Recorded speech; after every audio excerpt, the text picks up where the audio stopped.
Andrew, when you're driving somewhere, how do you usually navigate? I actually usually have a pretty good sense of direction, so I can generally just kind of get a feel for north, south, east, west, and then I usually kind of go in the general direction I'm trying to get to, Mhm. and I figure I'll notice something eventually that I recognize, and then when I get close, I pull out ye old Siri GPS. For me, I usually look at a map before I get started, but then I really depend on landmarks to keep me oriented because my sense of direction is terrible. Well, what if we stopped talking about how we drove around and instead we talked about a game that's all about finding or giving clues to the right landmarks? This is a snap review for landmarks. Landmarks is a cooperative word guessing game by Danilo Valente and Rodrigo Rego. The box says it's for 2 to 10 players, ages 10 and up, and it plays in about 20 minutes. Landmarks is published by Floodgate Games. So, Anitra, let's talk about the sweet art in this game. The very first thing I noticed about this game was the board. It's actually a cloth map overlaid with hexagons. It's a great way to really imbue this word game with some thematic flair. And the reverse side is just plain hexagons, if the map style is visually confusing for anybody on your team. The second thing is the dry erase components. There's a marker, a bunch of double-sided hexes, and the tracker board. They're all pretty good quality and erase pretty well. The third and maybe the most important feature are the cards. Each one of these has a mini map with symbols for everything the clue giver needs to know, and there's a cute little stand to hold it so that only the clue giver can see it. So we've got a map and dry erase tiles, but you said this is a word guessing game. How does that work? All right, well, one person is the pathfinder, while the rest of the players make up the party.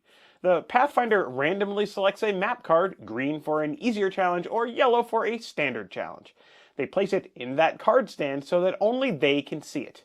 Then they write the 3 starting words from the bottom of the map each onto a separate hex tile and place them in their corresponding locations on the island mat. Put the tracker board where everyone can see it, with 7 blank hex tiles in a stack. It's the Pathfinder's job to help direct the party to find at least one treasure and then get to the exit before their tile stack runs out. Each round, the Pathfinder comes up with a 1-word clue and writes it on a hex tile. They reveal it to the party, and then the party decides where to place it on the map. The new tile must physically connect to at least one existing tile. How do you figure out where it should go? Well, the Pathfinder should give a word clue that thematically connects to other words on the board. In this example, the landmarks we're starting with are curling, village, and frown. The Pathfinder writes winter. Where should that tile go? The party can discuss where they think the new word should go, but eventually they'll have to make a decision. Now the Pathfinder consults their map and announces the effect of the space the party chose. The possible effects are, for a blank space, nothing happens. A treasure space. Mark a treasure on the tracker board. You're 1 step closer to winning the game. A curse. Having a curse prevents you from leaving the island. Oh no!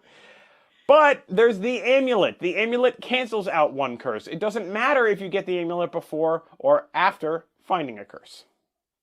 Water. Refill the tile stack on the tracker board up to your water limit. Trap. A trap makes you remove a tile from the stack on your tracker board immediately and permanently reduces your water limit. And of course, there's the exit.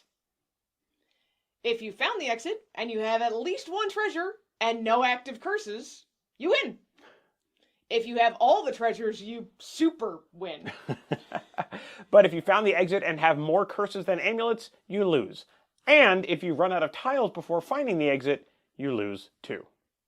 In addition to the 2 difficulty levels, there's also a team versus team variant with a different set of map cards. Flip over the tracker board to the team side. Now each team has a Pathfinder who gives clues to help them find their own color-coded treasures. There are no limits on the tile stack and no exit, but there are still curses which will prevent a team from winning the game. Whoever finds 4 treasures first will win. So that's how we play. What did we expect from landmarks? Well, I was a little skeptical at first. We've played a lot of clue-giving word games, and they do start to feel a little samey after a while. Landmarks was pitched to me as Codenames meets Just One, so, I mean, that's what I was expecting. I saw a demo of this game, and it looked like it had enough of a twist that it would stay interesting. This sort of exploration vibe does feel a little bit like Codenames, but in a way that much more obviously builds off of previous clues. So that's what we expected. What surprised us? Well, being the Pathfinder is a lot harder than you would think. A lot harder. Obviously, it can be hard to come up with really good clues to direct the party in the way you want them to go, but you also need to be thinking ahead of how the clues you give are going to affect future clues. We played a game where you kept trying to direct us with similar clues, and we ended up debating as a group if mission belonged only with Crusade or if it also belonged with Treasure. Yeah, so this is the interesting thing about this game. You really do need to think multiple clues ahead. You described exactly what happened when I was the clue giver. If you've got a hexagon with multiple edges that are open and don't relate to other hexagons, there's no way to clue your friends into which one of those faces you actually want them to use. Yeah, we want that one, not that one. You're not allowed to do that. And so the strategy there actually gets really interesting. That being said, for me, this game varied wildly from very easy to very hard depending on the map tile that we happened to use. It felt like there was a lot of opportunity that was kind of wasted if the only goal is to get at least one treasure and get out.